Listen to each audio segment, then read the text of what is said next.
McCain and Obama have different policies concerning Iraq. First of all, I'm gonna start talking about Obama's policy towards Iraq. Barack Obama recently promised to refine his withdrawal policy. Obama and Biden will secure all loose nuclear materials in the world within 4 years, and will negotiate a global ban on the production of a new nuclear weapons material to curb the spread of nuclear weapons.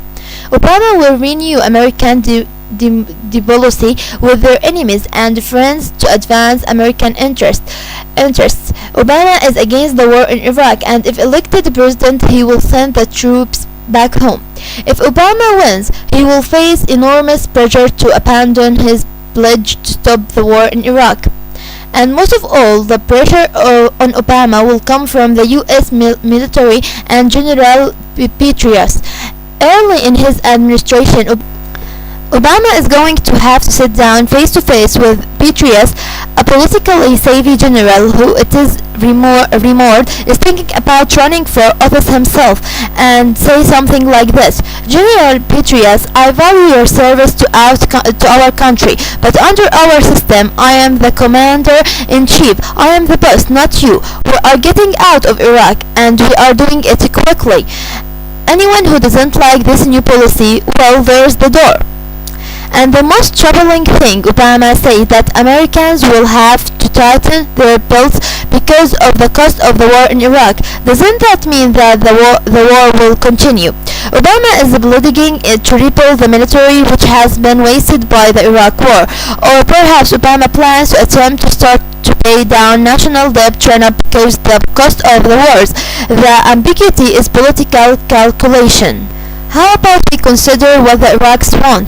Are they not able to make a decision for their own country? We don't own the goddamn country. We only think we do. Obama made it clear yesterday, saying that he will bring this war to an end, and also says if we are almost out of there by the end of his first turn, I will consider it a victory. And the problem is the Iraqis need to be handed an unconditional timetable that doesn't depend on what they do or don't do.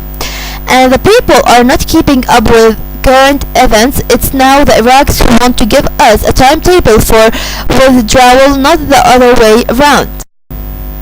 So my fear is that Obama won't be able to hold his own in decisions with the military. He may find out the commander-in-chief doesn't have quite as much power as he thinks he does.